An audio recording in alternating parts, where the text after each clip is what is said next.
액션 let's go 저 건물을 찾으러 Assalamualaikum warahmatullahi wabarakatuh. Perkenalkan, nama saya Beta Winenda Putri, absen 7 dari 12 OTKP 1. Di sini saya akan menjelaskan materi mengenai pembelajaran otomatisasi tata kelola humas dan keprotokolan, yaitu mengenai ruang lingkup keprotokolan. Baik, yang pertama ada pengertian umum keprotokolan. Protokol berasal dari bahasa Yunani, yaitu protos yang artinya pertama dan kola yang artinya melekatkan. Jadi protokol adalah lembaran pertama yang melekat pada dokumen utama yang berisi simpulan-simpulan mengenai perjanjian internasional. Keprotokolan dapat dimaknai sebagai aturan baku yang menyangkut penyelenggaraan acara-acara resmi pemerintahan. Protokoler adalah pihak yang bertindak sebagai pengemban tugas keprotokolan. Selanjutnya ada asas keprotokolan. Jenis-jenis asas keprotokolan, yang pertama ada asas kebangsaan. Asas kebangsaan yaitu asas yang mencerminkan sifat dan watak bangsa Indonesia yang dipengaruhi pluralistik atau kebinekaan dengan tetap menjaga prinsip NKRI. Yang kedua, ada asas ketertiban dan kepastian hukum, yaitu asas yang dapat memberikan keadaan tertib di lingkungan masyarakat melalui kepastian hukum. Yang ketiga, ada asas kesesuaian, keselarasan, dan keseimbangan, yaitu asas yang mencerminkan kesesuaian dan keselarasan antar bangsa Indonesia sebagai individu maupun bermasyarakat. Yang keempat, ada asas timbal balik, yaitu sesuatu yang diberikan negara lain kepada negara kita sebagai balas jasa atas negara kita. Selanjutnya ada unsur-unsur keprotokolan. Unsur-unsur keprotokolan itu mengenai 4 hal, yaitu yang pertama ada tata cara, yang kedua ada tata krama, yang ketiga ada aturan adat kebiasaan, yang keempat ada tata penghormatan. Selanjutnya ada ruang lingkup kegiatan keprotokolan.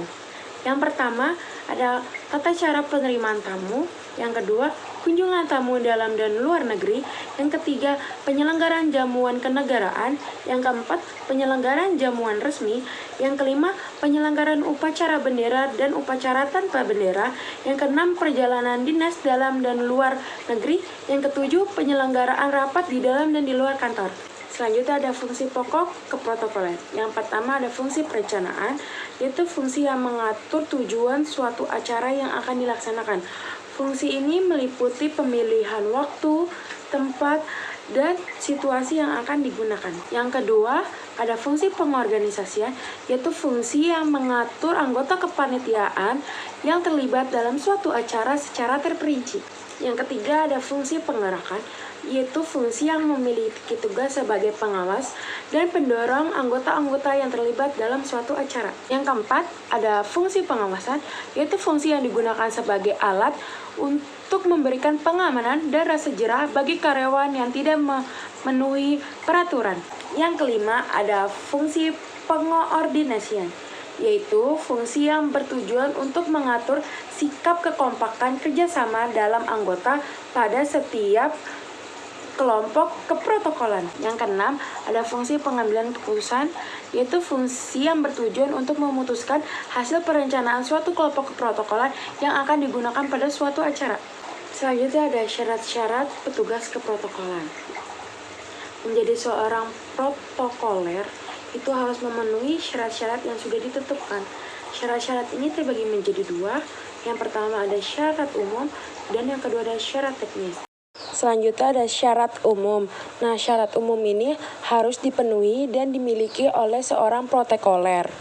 Selanjutnya ada syarat teknis. Syarat teknis ini harus ditekuni dan dilaksanakan oleh seorang protokoler. Demikian materi yang sudah saya jelaskan mengenai ruang lingkup keprotokolan. Semoga video ini bermanfaat bagi teman-teman yang sudah menonton. Mohon maaf apabila ada kekurangan. Terima kasih. Wassalamualaikum warahmatullahi wabarakatuh.